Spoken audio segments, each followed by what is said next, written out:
عمران خان کا عام انتخابات میں حصہ لینے کے لیے سپریم کورٹ سے رجوع۔ بانی پی ٹی آئی نے توشہ خانہ فوجداری کیس میں سزا کا فیصلہ معطل کرانے کے لیے درخواست دی۔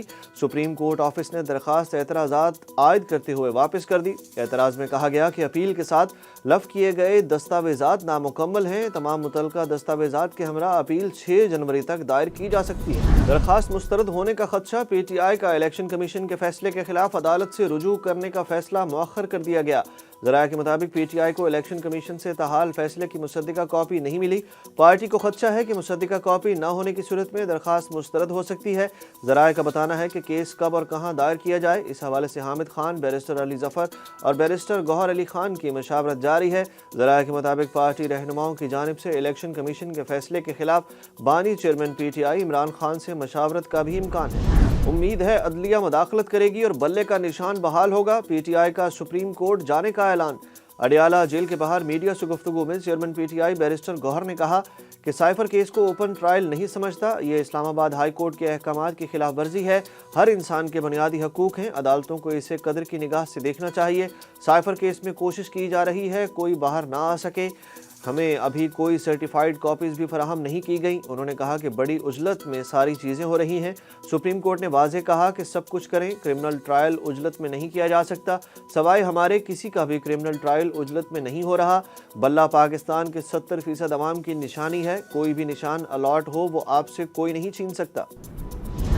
سابق وزیر اعظم عمران خان کے کاغذات نامزدگی لاہور کے حلقہ NA-122 سے جمع کرا دیے گئے۔ گزشتہ روز بانی پی ٹی آئی کے حلقہ NA-89 میاں والی سے کاغذات نامزدگی جمع کرائے گئے تھے۔ بانی پی ٹی آئی نے اڈیالہ جیل میں کاغذات نامزدگی پر دستخط کیے تھے جو ان کے وکیل رائے محمد علی لے کر گئے تھے۔ سابق وزیر اعظم 2 کیسز میں جیل میں قید ہیں۔ اسلام آباد ہائی کورٹ نے آڈیو لیکس کیس میں آئی بی اور ایف آئی اے کے ڈائریکٹر جنرلز کو ذاتی حیثیت میں طلب کر لیا، جبکہ تمام ٹیلی کام آپریٹرز کو بھی نوٹس جاری کرتے ہوئے آئندہ سماعت پر جواب طلب کر لیا گیا۔ اسلام آباد ہائی کورٹ کے تحریری حکم نامے میں انکشاف ہوا کہ آئی ایس آئی کے پاس سوشل میڈیا پر معلومات جاری کرنے کے سورس کے تعین کی صلاحیت موجود نہیں۔ اٹارنی جنرل نے بتایا کہ وفاقی حکومت نے کسی انٹیلیجنس ایجنسی کو ٹیلی فون کالز ریکارڈ کرنے کی اجازت نہیں دی۔ عدالت نے حکم دیا کہ غیر قانونی ریکارڈ کی گئی کالز کی آڈیو شیئر کرنے والے سوشل میڈیا اکاؤنٹس کی تفصیل جمع کرائیں۔ ڈی جی آئی بھی بتائیں پاکستان کے شہریوں کی سرویلنس کون کر سکتا ہے، یہ بھی بتائیں کیا ریاست پاکستان کے پاس غیر قانونی سرویلنس سے محفوظ رہنے کی صلاحیت ہے۔ پاکستان مسلم لیگ نون نے سائفر کیس کے فیصلے پر سوالات اٹھا دیے۔ نون لیگ کے رہنما ملک احمد خان نے لاہور میں عاصمہ بخاری کے ہمراہ پریس کانفرنس کرتے ہوئے کہا کہ ہم عدالتوں کا احترام کرتے ہیں، لیکن عدالتی فیصلہ صرف ضمانت تک رہتا ہے تب بھی سوال اٹھتا ہے۔ پی ٹی آئی نے ایک ملک پر الزام لگایا، عدالت نے کہا اس معاملے پر آفیشیل سیکرٹ ایکٹ کا اطلاق نہیں ہوتا۔ لیگی رہنما نے کہا کہ تحریک انصاف کو بند لفافے سے بہت رغبت ہے، لفافے میں چاہے 190 ملین پاؤنڈ ہو یا بند لفافے سے اسمبلی توڑ دیں۔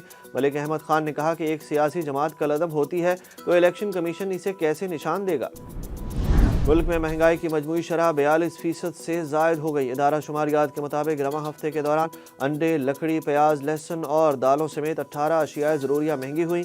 9 اشیاء کی قیمتوں میں کمی آئی جبکہ 24 اشیاء کی قیمتیں مستحکم رہیں۔ پاکستان ٹیم مینجمنٹ میں مفادات کا ٹکراؤ۔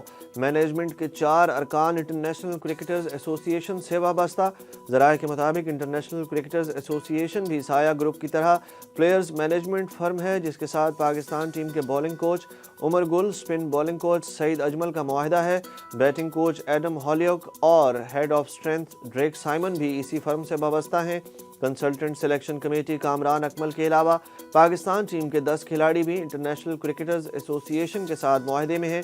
سابق chief selector Pakistan cricket team Inzamam ul-Haq بھی سایہ گروپ سے وابستہ ہیں اور مفادات کے ٹکراؤ پر پی سی بی کے نوٹس کے بعد وہ اپنے عہدے سے مستعفی ہو گئے تھے۔